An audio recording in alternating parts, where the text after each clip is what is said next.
بسم اللہ الرحمن الرحیم۔ وقت بھی بہت زیادہ ہو چکا ہے، یہ بھی مجھے احساس ہے، ہم خود بھی تھکاوٹ محسوس کر رہے تھے، اس کا بھی پتہ ہے۔ امتحان بھی انہوں نے خوب لیا ہے آپ لوگوں کا، تو بہرحال انتہائی خوشی ہوئی۔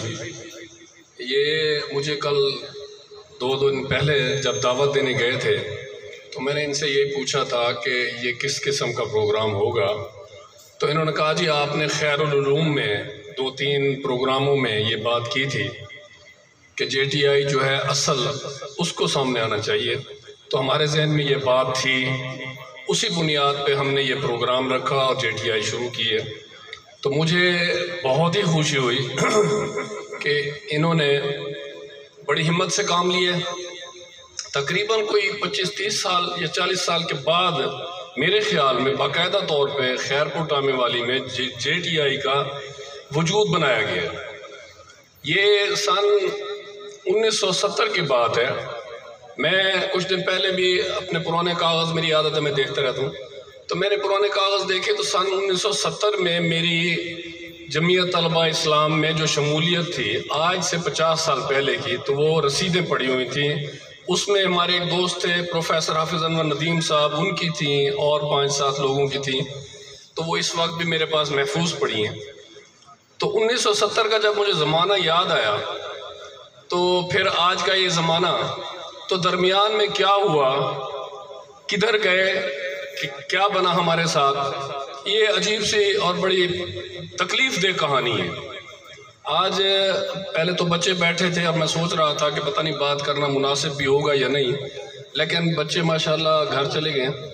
ابھی جو بیٹھے ہیں وہ صاحب علم ہیں، سیاست سمجھتے ہیں، مذہب سے دلی لگاؤ رکھتے ہیں۔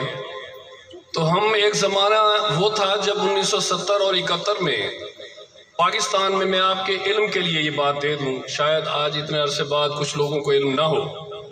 1971 میں جب الیکشن ہوئے پاکستان کے، تو پاکستان میں ایک حادثاتی طور پہ، جیسے کہ ہمیشہ سے یہ روٹین رہا ہے آج تک، کہ پاکستان میں جو حکمران لایا جاتا ہے وہ پلانٹڈ ہوتا ہے، منصوبہ بنا کے اس کو لایا جاتا ہے، وہ مختلف قوتوں کی طرف سے لایا جاتا ہے، اس پہ انویسٹمنٹ کی جاتی ہے، جس میں یورپ شامل ہوتا ہے، جس میں ہمارے ملک کے طبقات شامل ہوتے ہیں، جس میں ہمارے ملک کے، میں سیدھا کہہ دوں کہ مزاحی شامل ہوتے ہیں۔ ایک منصوبہ بندی کے تحت وہ حکمران کو لاتے ہیں اقتدار میں۔ اس سے میں پیچھے چلا جاؤں تو میں یہ کہوں گا برملا کہ پاکستان بنانے سے پہلے جب علماء ہندوستان میں اپنا اثر رسوخ پیدا کر چکے تھے، انگریز یہ دیکھ چکا تھا کہ اس وقت کے علماء جو قربانیاں دے رہے ہیں، جو جیلیں بھگت رہے ہیں، جو سزائیں اٹھا رہے ہیں، انہیں توپوں کے آگے کھڑا کر کے اڑایا جا رہا ہے، پھر بھی وہ باز نہیں آ رہے۔ تو وہ علماء کی جب یہ انگریز نے یہ پاور دیکھی، یہ حیثیت دیکھی اور یہ سلسلہ دیکھا، تو وہ سمجھ گیا کہ اب ہمیں ہندوستان سے جانا ہوگا۔ اب جانے کے لیے بھی اس نے جو کچھ دیکھا کہ اگر ہم جاتے ہیں جیسے آج کر رہا ہے، افغانستان کی تباہی، عراق کی تباہی، جو بھی امریکہ کر رہا ہے، اس وقت بھی اس نے یہ دیکھا برطانیہ نے کہ ہم جا رہے ہیں، ہم ایک ایسے لوگوں کے حوالے کر کے جائیں جہاں کہنے کو تو مسلمان ہوں لیکن وہ مسلمان نہ ہوں۔ اقتدار ایسے لوگوں کے حوالے ہونا چاہیے کہ کہیں مولوی حضرات، علماء جو ہمیں پریشان کر رہے ہیں وہ کہیں اقتدار میں نہ آ جائے۔ یہ شروع سے ایسے تھا۔ چلیں، اللہ کا نام لے کے نظام شروع ہو گیا۔ نظام جب شروع ہوا تو پاکستان کا مطلب، ہمیں یہ بھی میں برملا کہوں گا کہ ہمیں نعرہ دیا جاتا ہے، آج تک ہمیں نعرہ دیا جاتا ہے، ہمیں بے وقوف بنایا جاتا ہے، ہمیں کہا جاتا ہے کہ آپ روس کو برباد کر دیں۔ ہم تیار ہو جاتے ہیں کہ جی روس کو برباد کر دینا ہے۔ ہم قطعاً نہیں دیکھتے کہ ہمارے ساتھ کر کون رہا ہے، کرے گا کیا۔ ہم 25 لاکھ انسانوں کو مروا کے روس کو برباد کر دیتے ہیں۔ اس کے بعد وہ کہتا ہے کہ جی ہم نے آپ کو استعمال کیا تھا، اب آپ کی ضرورت نہیں ہے، اب آپ گھر چلے جائیں۔ اس طرح میں تو، ہماری تاریخ اتنی عجیب ہے کہ ہمیں جگہ جگہ پہ استعمال کیا گیا، صرف اس لیے کہ علماء کبھی بھی اقتدار میں نہ آئے۔ انگریز نے ریاست زمینیں الاٹ کی، جن ذمہ داروں کو، جن جاگیرداروں کو، جن گدی نشینوں کو، وہاں کیا کرتا تھا وہ؟ وہاں پہ لطیفے پیش کرنے والے انسان اپنی تنخواہ پہ بٹھاتا تھا ان کے ڈیرے میں، جو روزانہ ان کی ڈیوٹی ہوتی تھی کہ وہ علماء کے خلاف لطیفے بنائیں، علماء کا مذاق اڑائیں، مذہب کا مذاق اڑائیں، اور وہ سلسلہ آج تک جاری ہے۔ آپ کسی ذمہ دار کے ڈیرے میں چلے جائیں تو وہاں جا کے آپ سنیں گے کہ اس کی جتنی بکواس ہوگی وہ مذہب کے، علماء کے، مولویوں کے خلاف ہوگی، کیونکہ اس کی تربیت اس طرح ہوئی ہے۔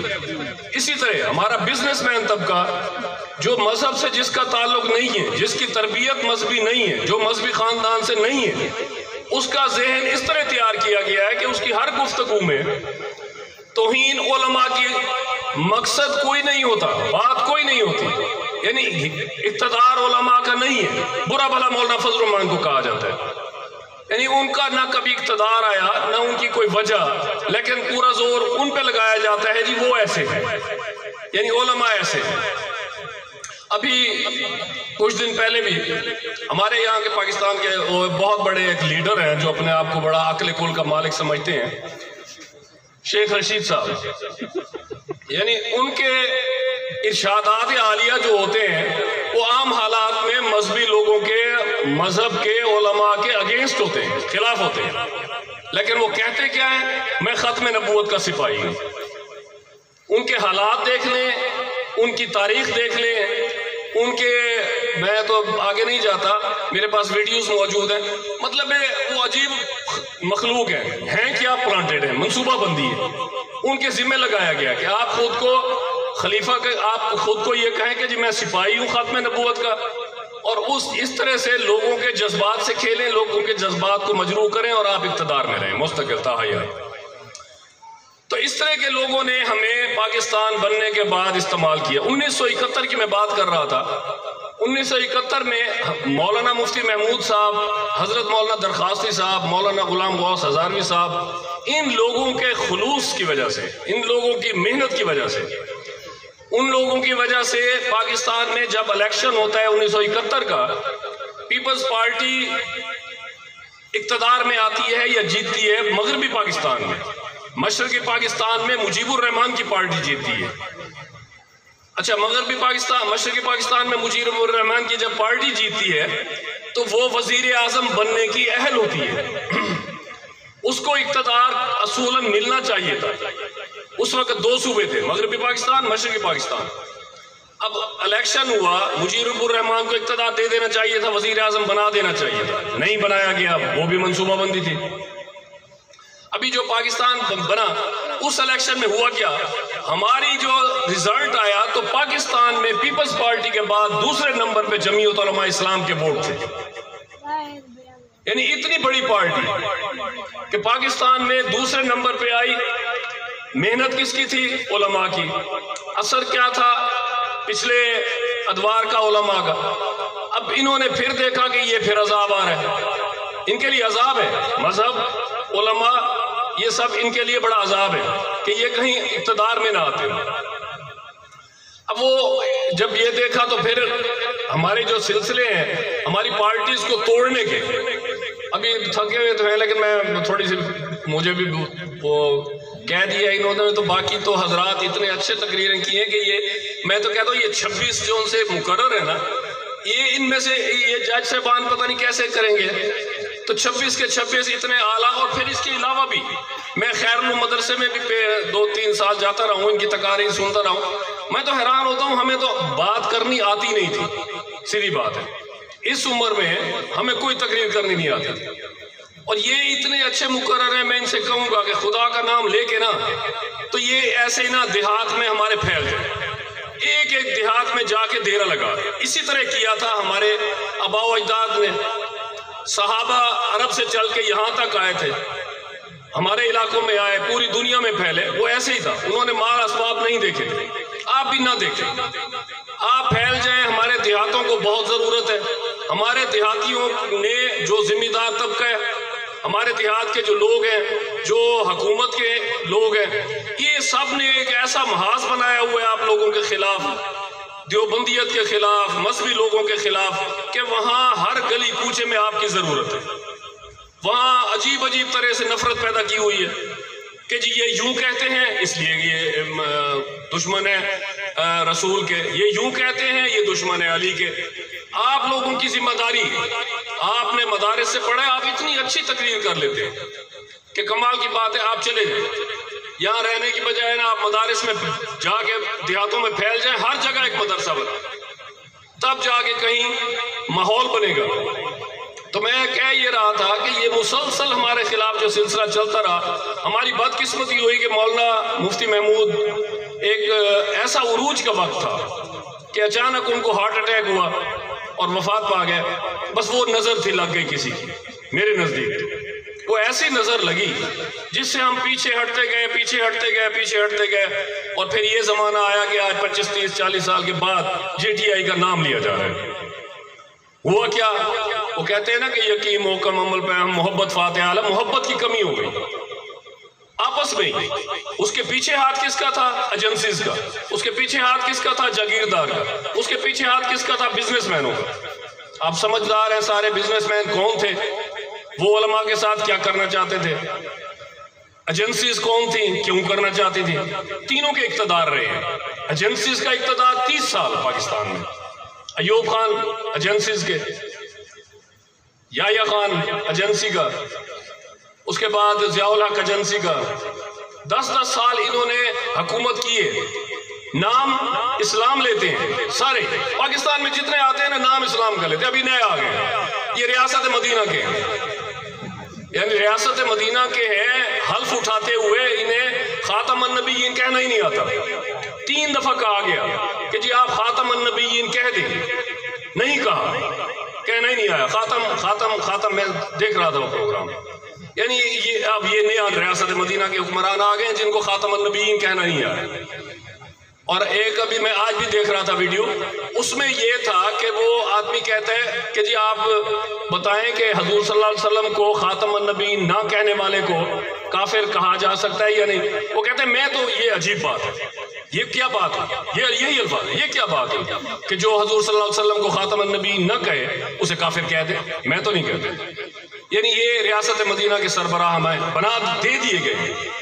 دیے کس طرح گئے ہیں؟ ان کے متعلق بھی 15-20 سال پہلے حکیم سعید نے اپنی کتاب، گورنر تھے سندھ کے حکیم سعید صاحب، انہوں نے اس وقت کہہ دیا تھا کہ پاکستان کا ایک حکمران ایسا آئے گا جسے آج سے تیار کیا جا رہا ہے، اور میں یہ گارنٹی سے کہتا ہوں کہ اس کو اقتدار دے دیا جائے گا۔ یعنی ان کے متعلق 15-20 سال پہلے سے لکھ دیا تھا آدمی، اس وقت یہ کھلاڑی تھے اور ان کو تیار کیا جا رہا تھا۔ اس طرح ہمارے پاس یہ تیار شدہ آتے ہیں، ہمیں لڑواتے ہیں علماء کو تقسیم کرتے رہتے ہیں۔ تو میری درخواست یہ ہوگی کہ علماء دل و جان سے ایک دوسرے پہ فدا ہو جائیں، علماء محبت پیدا کریں، علماء تقسیموں میں نہ آئیں۔ جو ذہنی طور پہ ایجنسیز، میں نہیں ڈرتا، میرے جیلیں کاٹی ہیں، مجھے کوئی ڈر نہیں ہے، کوئی نام لیتے ہوئے کوئی ڈرتا ہو۔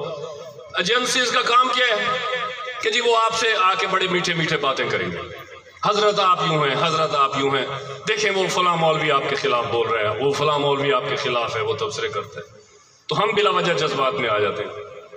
سارا نظام آپ کو تقسیم کرنے کے لیے، آپ اپنے اندر محبت پیدا کریں گے، آپ اپنے اندر اتفاق پیدا کریں گے، آپ ایک یقین کے ساتھ چلیں گے، تو میرے خیال میں کوئی طاقت ایسی نہیں۔ یہی چیز 1971 میں عمل میں آئی تھی کہ اس وقت کوئی ایسا سلسلہ نہیں تھا۔ اس کے بعد سے انہوں نے جوں تقسیم کرنا شروع کیا، کبھی مولانا سمیع الحق کے روپ میں اور مولانا فضل الرحمان کے روپ میں، کبھی کسی اور روپ میں، تو اس طرح ہمیں کمزور کرتے چلے گئے، اور آج یہ نوبت آئی کہ ہم 25 سال کے بعد اس جماعت کا نام لے رہے ہیں جو پاکستان کی دوسری بڑی جماعت تھی۔ تو میں پھر بھی شکر گزار ہوں ان طلباء کا، بچوں کا، کہ ان کو خیال آیا ہے۔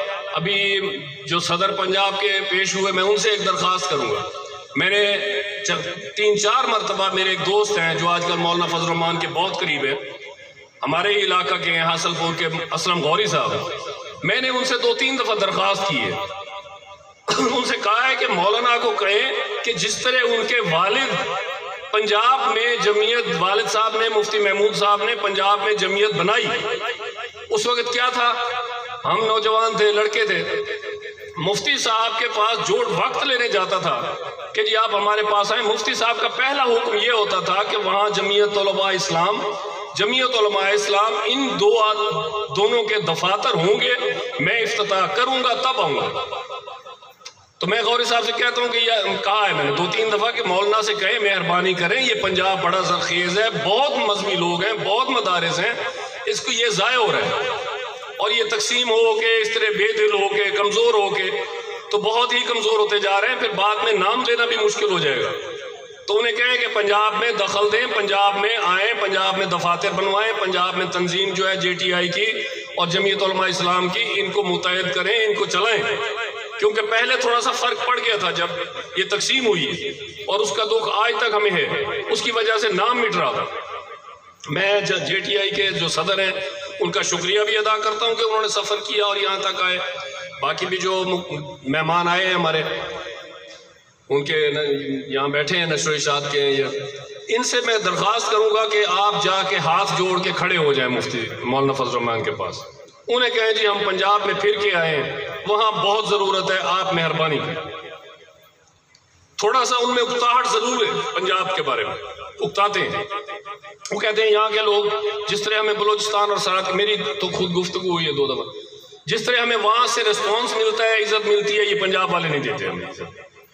تو یہ جا کے بتا دیں کہ اب اس نوبت یہاں تک آ گئی ہے کہ وہ لوگ آپ کو دیوانہ وار چاہتے ہیں، آپ تشریف لائیں، آپ ہر شہر میں آئیں، ہر بستی میں آئیں. مفتی محمود صاحب خیر علوم کے مدرسے میں 2-3 سال تشریف لائے تھے، ان کے ہم نے استقبال کیے تھے، ان کی گاڑی کے، ہر چھوٹی سے چھوٹی جگہ پر مفتی محمود صاحب جاتے تھے. تو اس طرح ان سے یہ درخواست کریں جا کے، یہ بچے ہیں، میں بہت ان کا شکر گزار ہوں، آئیں، میں چاہتا بھی تھا کہ میں ان سے یہ باتیں ضرور کروں. تو اس طرح یہ سب تمام ہمارے علماء پہ احسان ہوگا. اس وقت بڑی ضرورت ہے مولانا کی، مولانا پنجاب میں کام کرے، وہاں تو ہو رہا ہے اور وہ ہے. مولانا بہت عظیم شخصیت ہیں، مولانا ہمارے خیالات، ہمارے نظریات. مولانا سے میں نے ایک دفعہ کہا تھا، بھاولپور آئے تھے مولانا فضل الرحمان، میں نے کہا مولانا آپ کو یقین ہے کہ کبھی وزیر اعظم بن جائیں گے آپ؟ انہوں نے کہا تھا نہیں، کبھی نہیں بنیں گے، مجھے معلوم ہے. تو میں نے کہا پھر آپ اتنا یہ سب کچھ کیوں کرتے؟ تو مولانا کہنے لگے دیکھیں شاہ صاحب، مسئلہ یہ ہے کہ ہم یہ سمجھتے ہیں کہ ہم اسمبلی میں ہوں، اسمبلی سے باہر ہوں، ہم ایک دیوار کا کردار ادا کرتے ہیں. آپ یقین جانیں ہمارے ذہن میں یہ بات ہے کہ ہم کم از کم بنا اسلام کے خلاف کوئی بات اسمبلی میں یا باہر برداشت نہیں کریں گے، نہ ہی کوئی ایسا قانون بننے دیں گے. بس اتنا ہمارا کردار ہے. ہم یہ سمجھتے ہیں کہ ہم جتنی بھی قربانی دے لیں، یہ ہم اللہ تعالیٰ کے مشکور ہیں کہ وہ ہمیں اقتداء اس میں لاتا ہے. تو میں ان کی خدمات کو بہت ہی میں تعریف کرتا ہوں، اور میں مانتا ہوں کہ مولانا اپنی پوری زندگی وقف کیے ہوئے ہیں، ان کے والد صاحب نے وقف کر دی، ہمیں بھی ان کی قدر کرنی چاہیے. لیکن پنجاب میں تھوڑا سا آتے ہوئے گھبراتے ہیں، تو یہ صاحبان جائیں، بلکہ علماء جائیں، یہ پنجاب کے جو علماء ہیں وہ بھی جائیں، وہاں جا کے ان سے درخواست کریں کہ جی پنجاب والوں کو سہارا چاہیے، لیڈرشپ چاہیے، قیادت چاہیے، آپ تشریف لائیں. تو میں اسی سلسلے میں مجھے ابھی برخوردار نے بھی کہا ہے کہ آپ یہاں کے بھی JTI کے جو لوگ ہیں، اور میں ایک بات اور بتا دوں، مفتی محمود صاحب بھی ابھی انہوں نے مہمان جو آئے ہوئے انہوں نے بھی بات کی ہے، خود بھی یہ ماشاءاللہ ویل ڈریسڈ ہے، انہوں نے بھی بات کی ہے کہ کالجز، مفتی محمود صاحب کا ایک نظریہ تھا، میں کیونکہ JTI میں رہا ہوں تو میں اس لیے بتانا میرا فرض بن رہا ہے کہ مفتی محمود صاحب کا نظریہ تھا کہ طلباء تو ہیں ہی ہیں، جو ہمارے JTI کے طلباء ہیں، مدارس کے طلباء ہیں، وہ تو مذہب کو تھوڑا بہت سمجھتے ہیں اور جمعیت کو سمجھتے ہیں، اور تمام تر جتنی توجہ ہے وہ کالجز پہ لگائیں، کالج کے لڑکوں کو ساتھ لائیں، کالج کے لڑکوں میں JTI بنائیں. اسی لیے اس وقت ہر کالج میں بنی ہوئی تھی، تمام ڈگری کالجز جتنے تھے گورنمنٹ کے کالجز، ان سب میں JTI چلتی تھی اور JTI بنی ہوئی تھی. اس کی سرپرستی علماء کرتے تھے اور باقی لوگ کرتے تھے. آپ سے بھی درخواست ہے کہ یہ کام کریں گے انشاءاللہ، اور آپ سب لوگ ان کے ساتھ ایسے ہی تعاون کریں جیسے کہ بس میں کہتا ہوں کہ کچھ اور جماعتوں کی آپ لوگوں نے مدد کی اور انہوں نے پتہ نہیں کیا کیا کارہائے نثر انجام دیے. تو اس لیے میں یہ کہتا ہوں کہ آپ ان کو اب اس مقام پہ لائیں، آپ خود بھی توجہ کریں تو اللہ تعالیٰ انشاءاللہ ہمارا حامی و ناصر ہوگا۔ مہربانی آپ نے برداشت کیا اور سنا۔ مہربانی۔ تو یہ جگہ ساری خالی تھی، یہ خالی جگہ تھی۔ میں نے مولانا یاسین صاحب سے کچھ 6 مہینے کہا، میں نے کہا مولانا میں ابھی بیٹھا ہوں اور میں نے اور جگہ پہ بھی مدارس کی بنیاد رکھوائی ہے ادھر کچی آبادیوں میں، آپ یہ زمین جو سی ہے اس پہ قبضہ کر لیں، تو یہ میں بنوا کے رہوں گا، گرنے نہیں دوں گا، کسی کو افسر کو آنے نہیں دوں گا، آپ اس پہ قبضہ کریں۔ اور پھر کئی دفعہ کہنے کے باوجود نہیں کر رہے تھے، میں لڑ پڑا ایک دن، میں کہا مولانا میں آپ کو دے رہا ہوں ایک چیز، کمال یہ کرتے ہیں آپ علماء ہو کے مدارس بنانا چاہتے ہیں، آپ اس کو مہربانی کریں بس بنا لیں، نہیں تو یہ لوگ قبضے کر رہے تھے جب، تو میں خیر مولانا نے توجہ کی اور اس پہ قبضہ کر لیا اس جگہ پہ۔ اور آج میں مسجد دیکھ کے بہت خوشی ہو رہی تھی کہ اس جگہ پہ اتنی عالی شان مسجد بن گئی ہے، اتنا اعلیٰ مدرسہ بن گیا، اور آج JTI کا، پھر میں JTI کا تھا تو آج پھر JTI کی نسبت سے مجھے اسی مدرسے میں انہوں نے بلایا، میں ان کا بھی مشکور ہوں۔ تو میں یہ بتانا چاہتا تھا، بس ڈرتا ہوں کہ کہیں بتانے میں اس کا اجر جو ہے ضائع ہو جاتا ہے کہتے ہیں۔ بہرحال یہ اس میں میری بھی کاوش تھی کہ میں نے زبردستی یہ زمین دلوائی تھی مولانا یاسین صاحب کو۔ مہربانی۔